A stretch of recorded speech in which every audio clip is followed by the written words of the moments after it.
समुंदर की नीली गहराइयों में एक नई कहानी जन्म ले रही थी।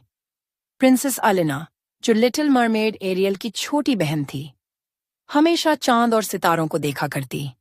जब भी समुंदर की लहरों पर चांदनी बिखरती, अलेना की आंखों में सपने चमक उठते। एरियल अब जमीन की दुनिया में अपने राजकुमार के साथ खुश थी, पर अलेना का दिल अब भी समुंदर और आसमान के बीच कहीं अटका था। उसने कभी इंसान बनने का सपना नहीं देखा, बल्कि वो चाहती थी एक दिन चांद तक पहुंचना, जहां एक पुरानी कहावत थी, जो मरमेड चांद के आंसू को छू लेती है, उसकी हर इच्छा पूरी होती है। लेकिन चांद के आंसू कोई आम मोती नहीं था। वो एक जादुई मोती था, जो सिर्फ सितारों का रास्ता पार करने पर मिलता। अलीना के पिता राजा ट्राइटन ने उसे रोका। ये रास्ता खतरनाक है और तुम अभी छोटी हो अलीना। लेकिन एक रात जब सब सो रहे थे, अलेना अपनी दोस्त एक छोटी जेलीफिश लूमी के साथ स्टारलाइट केव्स की ओर निकल पड़ी। वहां से एक रास्ता था, सितारों की छाया में छिपा एक दरवाजा, जहां से वो आसमान के सबसे बड़े रहस्य तक पहुंच सकती थी।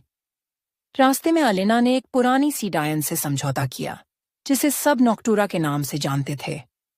नॉक्टूरा ने उसे एक जादुई फिन्स दिए, जो उसे उड़ान दे सकते थे, लेकिन बदले में नॉक्टूरा उससे उसकी सबसे प्यारी याद मांगती है, जब एरियल ने उसे पहली बार गले लगाया था।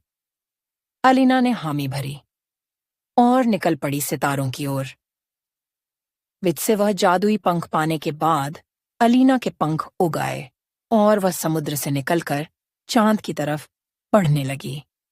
रास्ते में उसकी मुलाकात एक सितारे से हुई, जिसने उसे आगे का रास्ता बताया। जैसे तैसे अलीना अपनी जेलीफिश दोस्त के साथ चांद के उस आंसू तक पहुंची। तभी पीछे से सी विच आकर उस आंसू को छूने की कोशिश करती है, लेकिन अलीना उसे हरा देती है। चांद का आंसू पाकर अलीना चांद तक पहुंचती है और उस पर जा बैठती है। अब वह समुद्र में भी रह सकती है और आसमान में उड़ भी सकती है। फिर हल्की हवा में उसके पंख फड़फड़ाए और आसमान के तारों ने जैसे उसकी जीत पर तालियां बजाईं।